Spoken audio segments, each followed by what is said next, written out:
Good morning সকলোকে।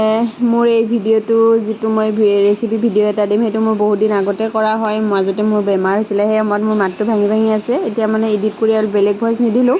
সেইটো video' মই আজি বোলো ড্ৰাফ্টত আছিলে দি দিওঁ। চাব ভিডিঅ'টো শেষলৈকে। ৰেচিপিটো কেনেকুৱা পায় কমেণ্ট কৰি জনাবলৈও নাপাহৰিব। হেল্ল' সকলোকে, বৰ্ণিতা বুবুৰ অন্য এটি নতুন ভিডিঅ'লৈ আপোনালোকক স্বাগতম জনাইছোঁ। মাজতে মোৰ ভালেখিনি বেমাৰ গ'ল, বিহু একো চাগে। এতিয়া মই আজি এটা ৰেচিপি বনাব ওলাইছোঁ। এয়া হৈছে স্কোৱাছ। মই কাটাটো দেখুওৱা নহ'ল। এয়া হৈছে স্কোৱাছ। আলু লৈছোঁ দুটামান, স্কোৱাছ এটা সৰু চাইজৰ আলু দুটা, আৰু এইখিনি হৈছে ৰঙালাও এপিচ, মানে 4 ভাগৰ এপিচ মই লৈছোঁ ৰঙালাও। এই হৈছে দুটা জলকীয়া, পিঁয়াজ, আদা নহৰু। এইখিনি আজি মই বনাম মাছৰ সৈতে। দেখিব ভিডিঅ'টো শেষলৈকে। মোৰ মাজতে হিমগ্ল'বিনো বহুত কমি গ'ল, এয়া চেলাইন ল'ব লগা হ'ল। তাৰপিছত কাহ চৰ্দি জ্বৰ এইবোৰ হৈ একোৱেই কৰিব পৰা নাই। যিয়ে নহওক, ইমান বেছি ডিটেইলছত কৈ নাথাকোঁ, সেইকাৰণে বনাওঁ মই ৰেচিপিটো। দেখিব ভিডিঅ'টো শেষলৈকে। বহুত ভিডিঅ' পেণ্ডিং হৈ আছে, একো ভিডিঅ' দিব পৰা নাই। আৰু বিহু পিছৰ দিনা বা আহিবৰ দিনাখন অলপমান গ'লোঁ। এতিয়া মই মাছখিনি বহাই দিওঁ। ভাঙি একেবাৰে নোহোৱা হৈ গৈছে, সেইকাৰণে ভিডিঅ'বোৰ মানে এডিটিং কৰিও দিব পৰা নাই। ভইচ দিব লগা হ'লে মাতটো একদম নোলায়। কালিৰ পৰা অলপমান ভাল পাইছোঁ। বোলো আজি মই এটা ৰেচিপি ভিডিঅ' দিওঁ আপোনালোকক। ভিডিঅ'বোৰ নিদিলেও কোনো ছাবস্ক্ৰাইবো নকৰে, সেয়াও নকৰে, লাইক কমেণ্ট এইবোৰ একোৱেই নকৰে, ছাবস্ক্ৰাইবো নকৰে। বোলো অলপ ভিডিঅ' এটা দিয়ে দিওঁ।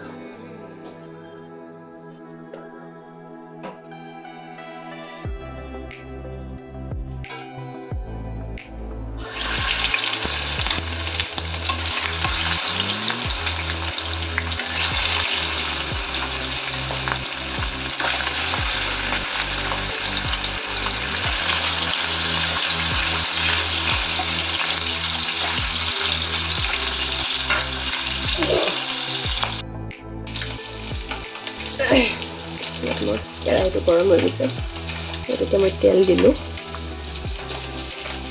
মোৰ জোখ অনুযায়ী দিলোঁ তেলটো।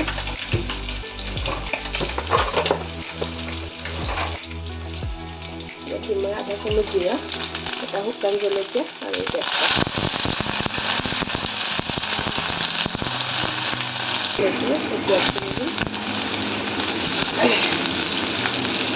দিম আদা নহৰু পেষ্ট।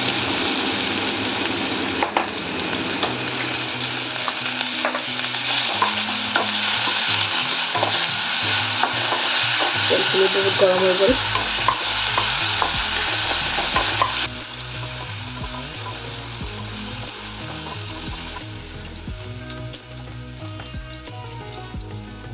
ভাজি হৈ যোৱাৰ পিছত এই গোটেইখিনি দি দিম।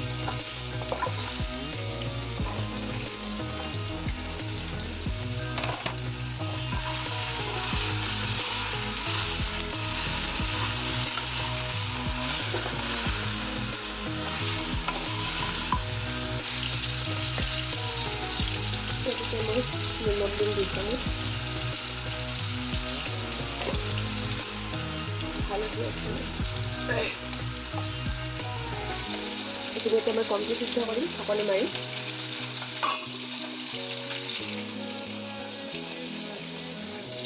এইফালে মোৰ মাছ ভাজি হৈ গ'ল। সিমানখিনি আগবাঢ়ি নাযাওঁ।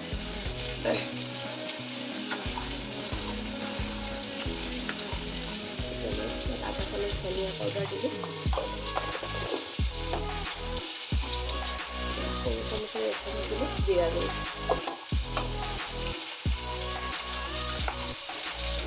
এতিয়া মই আঞ্জাখন গোটেই পনীয়া হ'ব, কাৰণ মই ৰঙালাও ভাঙি নিদিওঁ। যদি ভাঙিলৈ যাব এইখিনি মই পিঁয়াজ দুটা বটি থৈছিলোঁ, এইখিনি পিঁয়াজখিনি মই ইয়াত দিম। অলপমান গ্ৰেভি হ'বৰ কাৰণে আঞ্জাখন, নহ'লে গোটেই পনীয়া হ'লে ভাল নালাগে।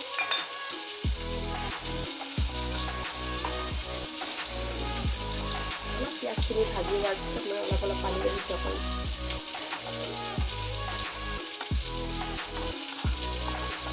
জুইৰ ভলিউম কমাই আছোঁ, কম জুইতে ভাজি আছোঁ মই। মানে নিজে পানী নিদিয়াকৈ অলপমান সিদ্ধ হ'লে আঞ্জাখন খাবও সোৱাদ লাগে। পিছত পানীটো দিম বাৰু।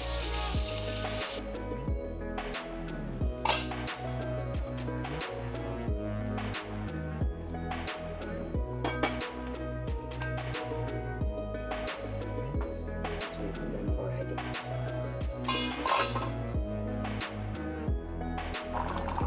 স্কোৱাছ আৰু আলু পূৰা সিদ্ধ হৈ গৈছে।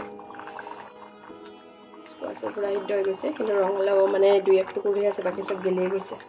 ৰঙালাওটো গলিয়ে যায়। ইয়াত মই মাছখিনি দিম।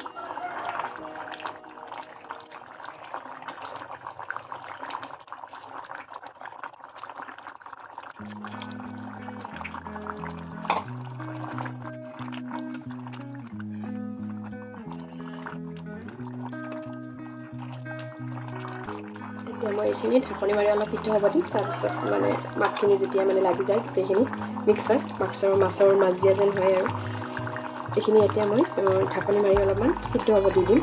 প্ৰায়খিনি সিদ্ধ হৈছেই, নমাব পৰাই হৈছোঁ। তথাপিতো অলপমান আৰু মাছখিনি দিয়াৰ পিছত অলপমান জাল লাগিব লাগে।